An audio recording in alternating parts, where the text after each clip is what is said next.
And now for something awesome, the granddaddy of FPV planes, the full-size Skyhunter with a gigantic 71-inch wingspan. We're going to review this today. We're going to fly it line of sight and FPV. It supports up to a 4S 25,000 pack with up to 100-minute flight time. This is a giant plane, 7.7 max payload, plenty of room for a GoPro or whatever you want to put on this plane. It's super versatile.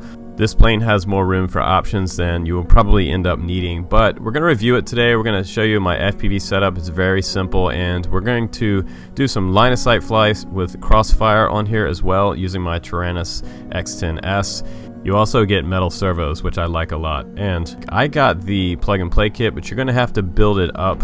I ended up using the 3 inches on the back to get my CG right, and I also added my own carbon spars. I had an extra spar left, so I cut it in half, and I used a couple pieces of plywood to secure them, and it makes the vertical stabilizers more rigid. So in the back there, it's an 11x7 prop, and you don't have rudder on here, so you only have elevator and ailerons and throttle. So 3 channels on the setup, really simple to set up, and if you want to, you got plenty of room inside for a flight controller of your choice. And for this test today, we're going to use a really simple FPV setup. It's the Foxeer Predator Mini and the HGLRC DVR VTX with the crossfire on there, of course, so we can go out a little further and not have to worry about failsafe. Also, my Hero 7's on the front, so let's go ahead and try to launch it line of sight. Flight test first, as always, and then some FPV.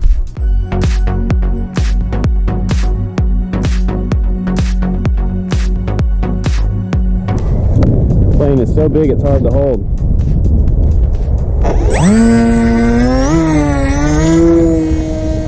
There we go.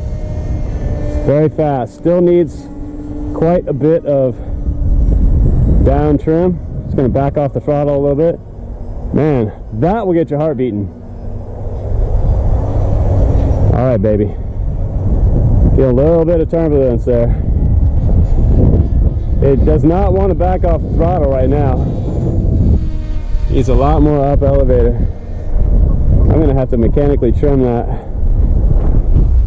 And this plane has a very flat profile as far as your wing goes.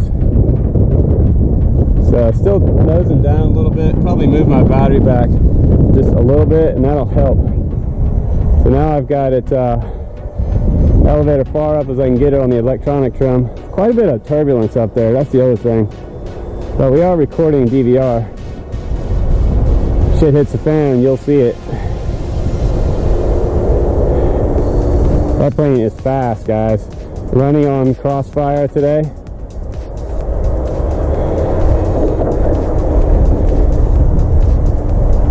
And probably could use a little more expo in my ailerons. A little more. It might be the wind doing that, but man, this plane is super big. Should be able to handle this wind, no problem. We got a 4S 5000 pack in there today. That is probably the lightest battery that I will run in this plane, and there's no rudder on here, by the way, so I can't make any type of rudder correction. All your turns are with the aileron, so you only got really got 3 channels on this plane: aileron, tail, and your throttle there. Pretty easy to set up. If you just wanted to fly this thing manual, which I have no idea why you would want to do that. But now I'm getting a little more used to it. We got a little bit of right roll there I need to trim out. Needs a lot of trimming. If your plane is like rolling to the right or left, I'm going to do the opposite trim to try to level it out. When you let go of the sticks at a certain throttle, your plane should fly straight. And that's what you're wanting there. See how it's rolling to the left? I don't know if you guys can see that, but I'm going to bring that trim way over there. Man, I thought she was going into that big set of trees over there earlier. Alright, still bringing it over a little more. There we go, that's looking better. Now I'm side to the wind. Trying to keep that throttle up. And you can really see that plane out there. I could paint the bottom black and the top white. That helps a little bit, but flying right into the wind, nose into the wind. Man, she sounds like a gas plane. It's so loud. Listen to that motor.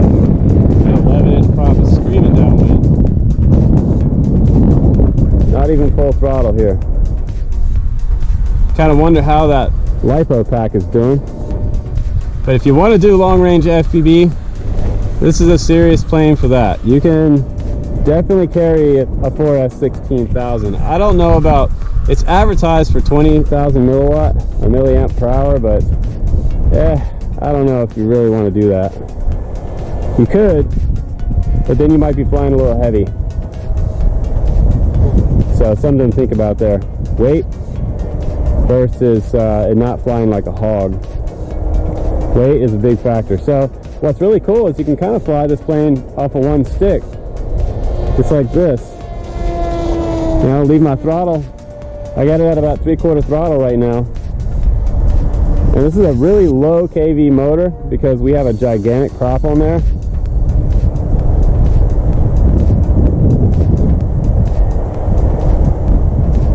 And now she's looking pretty good, so I think we could do some FPV.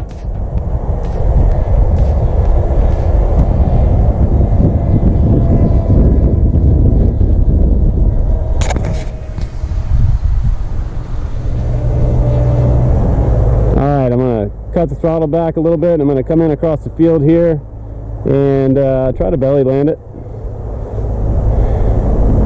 Going to come in long and low.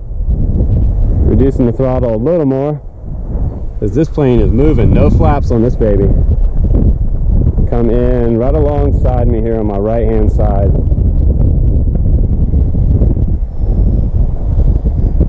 Right, decreasing throttle.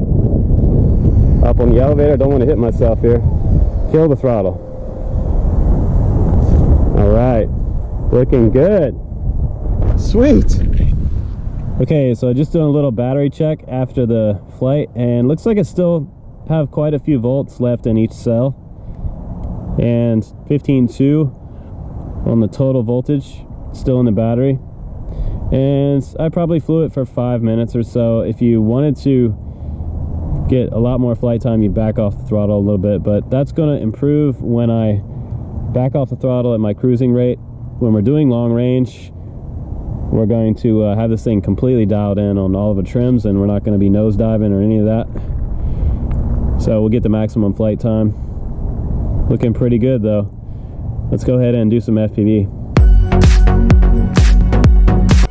Okay, let's go ahead and get this plane airborne. You want to be careful when you're launching this baby. It is kind of heavy, and it's going to be better if you have a buddy to help you launch it. And the cool thing about it is that the motor with the 11-inch prop on the back, you have plenty of power coming up with that 60 amp ESC. No problem to get it out of my hand. It actually feels kind of floaty when you come up past 50% throttle for your hand launch. So I think launching this plane is actually easier than I thought. The initial weight of it is kind of scary because it is well over 3 pounds, and it's a lot of weight in your hand. It's really wide on the bottom. But once you get it airborne, this is where this plane is legendary. If you don't know about the Skyhunter, the long range FPV community for the past maybe even 10 years, this plane has been around for a long time. There's several iterations of it. Originally, I believe Ready Made RC made the first Skyhunter out there. Correct me if I'm wrong, but Sonic Model might have done their own version here. Maybe it's a clone,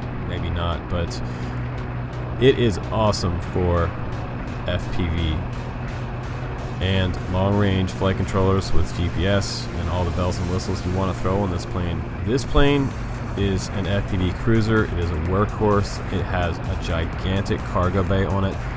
When I first pulled it out of the box and put the two halves together for the fuselage, I was so impressed by how gigantic the cargo bay was up in the front of the plane. I started having dreams of what type of gigantic battery can I throw in here. The largest battery I have on hand is a 4S 16,000mm, which I will test out later for you guys when I get my full setup going. It's going to change the CG whenever you put a new battery in here. Keep in mind, each new addition of weight that you add in the plane, you're going to have to rebalance the CG front to back and laterally as well. So you can do a little mark on the wood plate that comes where your battery can mount down to, which is kind of nice. You can make different markings for different size batteries. That way when you go out in the field, you know which battery goes where, which battery setup, because you might fly multiple types of battery setups on here, but Yeah, this plane can do a max payload of around 7.7 pounds as well, so it reminds me of kind of like a ferry boat for FPV gear. I mean, you could pretty much put an RC car on this plane and fly it around. It has a huge cargo capacity, like a C-130 or something, so it's kind of the C-130 of FPV planes, so to speak. But the GoPro is doing pretty good up there. It's a little bit hazy today. The sun was actually out for just the hour that I did this flight test for you guys, which was amazing. After this flight was over, a huge cloud moved in and the wind started blowing really hard and it started raining. So we got really lucky today to have this sunshine out here. Just got the window of opportunity for flying today. But man, what a gorgeous place to get up and just do some FPV with these farms down here. You know, I'm gonna make a suggestion. If you're getting this and you're new, you want to make sure you fly this out in some farm country somewhere. You really don't want to fly it directly over people's houses. There have been instances where people are doing long range too close to the ground, around 100 feet, and farmers will shoot this plane out of the air if you're not careful. We have permission to fly here, so no one's going to shoot our planes down, but that's another good thing to point out. If you're new to FPV or long range in general, make sure the places where you're going to fly are fairly unpopulated, and that maybe you also want to make sure you have permission for where you're launching from. And this is looking pretty good here. You can add any type of receiver on here that you want. You can add crossfire, you can do the Frsky R9 module. You could even fly this if you were crazy enough to fly it from the little X-Lite. You could do that little long-range module in the back. That wouldn't be a problem. You have enough switches and things on the X-Lite to be able to handle a few different modes. But generally you want as many switches as you can get if you're going to go kind of wild with your flight controller setup. And I'll try to put some links down below for you guys for the FPV setup that I would personally choose, the flight controller setup that I would choose, the PDB, and of course we'll be using iNav GPS, GLONASS GPS on here, and I'm going to recommend that you guys order the BN880 GLONASS GPS. I believe it's around $17 for that GPS, super cheap. But what that will do is it will give you a return to home option. If you are flying long range, you are a fool not to fly with GPS and a field tested return to home situation. You need to test your GPS return to home before you fly out beyond your visual line of sight, because if you do and you fail safe, you lose reception, you fly too low, you can have a fail-safe and have a crash, and then you will have to go find your plane. The other thing that we recommend doing is putting some type of GPS tracker on there. If you've got $400 or $500 worth of gear into this plane, you definitely want to be able to find it if you crash it out in some farmer's field somewhere. That way they don't run over it with a Columbine. But it really is looking good up there, no problem. The coolest thing about this FPV ship, as I would call it, is the fact that it's very predictable. Flying characteristic. If you do really tight turns with it, you will have a stall. There is not a lot of, there's no dihedral on the edge of the wingtip, so that means that you're going to have a higher stall rate. It has a total flat wing on it, but that's also to give it a little more speed, and it's got plenty of speed. If you want to get out there and cover some serious miles with this plane with some high-powered transmitter module and receiver, you can do that on UHF 900 megahertz. You can fly 1.3 video. You can choose to do 2.4 like some people are doing. It's a little smaller ground station setup. I do like 2.4 out in the country. It's pretty good, but if you're in more of an urban environment where there's more buildings and Wi-Fi systems around and things like that for municipality RF, you will have some interference. So one thing to think about there is your long range setup for your video and your transmitter. So what I would normally recommend is Crossfire, because Crossfire does pretty good for me. It's been reliable. If you don't want to spend the money on the Crossfire module, I think the module is about $200. You can get the R9 for your Frsky radio. It does fine. You can get out there for a long range flight with an R9 Slim. You can get, I believe there's a Plus version, and you can go even further with the R9 Slim Plus. And whenever you're doing a maiden flight, your nerves are on edge. You're always wondering if everything is set up, and it's absolutely important to do your line of sight trim work first. A lot of people would just throw on the goggles and launch the plane. Some people say it's easier that way, but honestly, I think it's probably a better choice to fly at line of sight first. And that cloud is moving in back there on the right. You can see the field is just getting a little bit dark right now.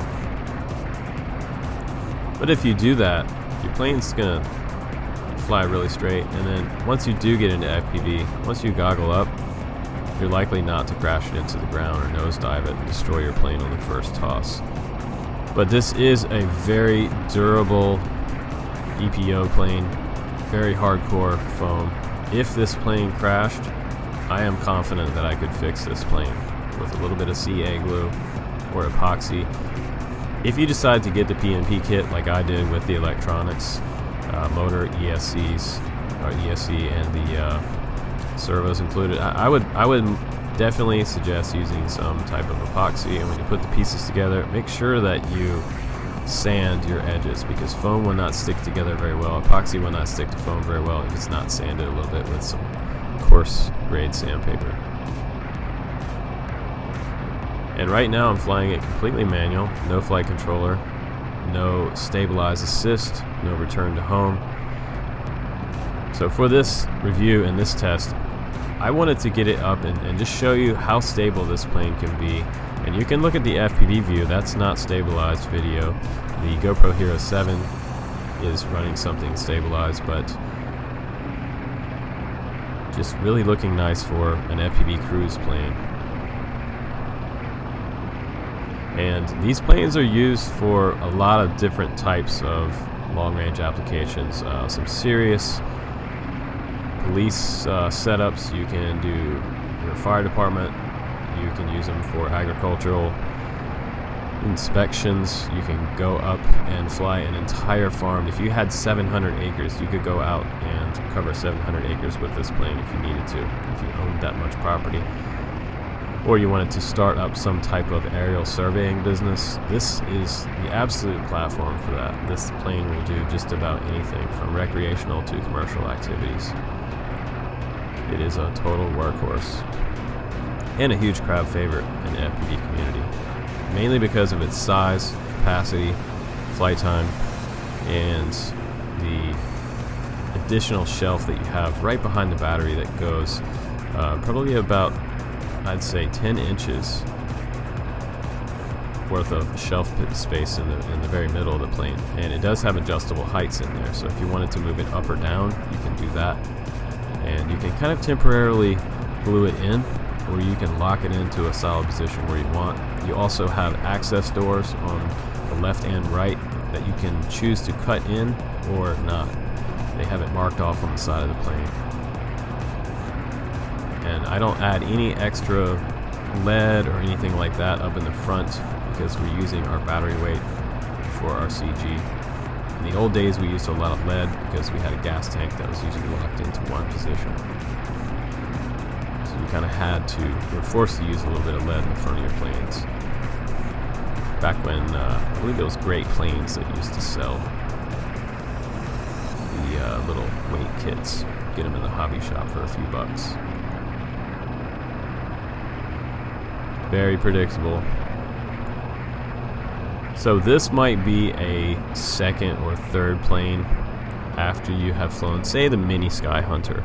The Mini Skyhunter has a wingspan around 30 inches, I believe, 25 to 30 inches, and it's probably going to run on something like a 3S2200 battery. It's more like a park flyer, what I would call a medium range FPV plane setup. But what I love about planes is it's a lot easier to set up this type of plane versus setting up a delta wing or an FPV wing for your first plane experience, because it's a lot easier to set up traditional ailerons left and right rather than doing an elevon setup. So this is a little more beginner friendly, traditional plane type setup, and you still get a lot of speed. A lot of people like wings because they have pretty high speed. They can cover a lot of ground really quickly. And the cool thing about this airplane is it will slow down a little bit, and most traditional airplane setups can slow down a lot. If they have more dehedral, like the Bixler 2 has, you'll get even more stability out of that plane. And I have FPV the Bixler planes as well for years. Now we're coming in for a landing, and I've degoggled right now because anytime I land a plane this large, I will always land it line of sight. And you need a pretty big field, but I didn't have to have too much touchdown space there. I landed it within about 20 feet. So it's up to you how good you are at landing, but I really, really love this plane, and I'm going to give it 5 stars for you guys for sure. Thumbs up. This review was so much fun to make, and I really appreciate you guys watching the channel. Don't forget to comment down below because we're giving away that Tiny Hawk and Mephisto 6S drone. I'm Justin Davis, guys, signing off. I'll see you on the next one. Thanks for checking this one out.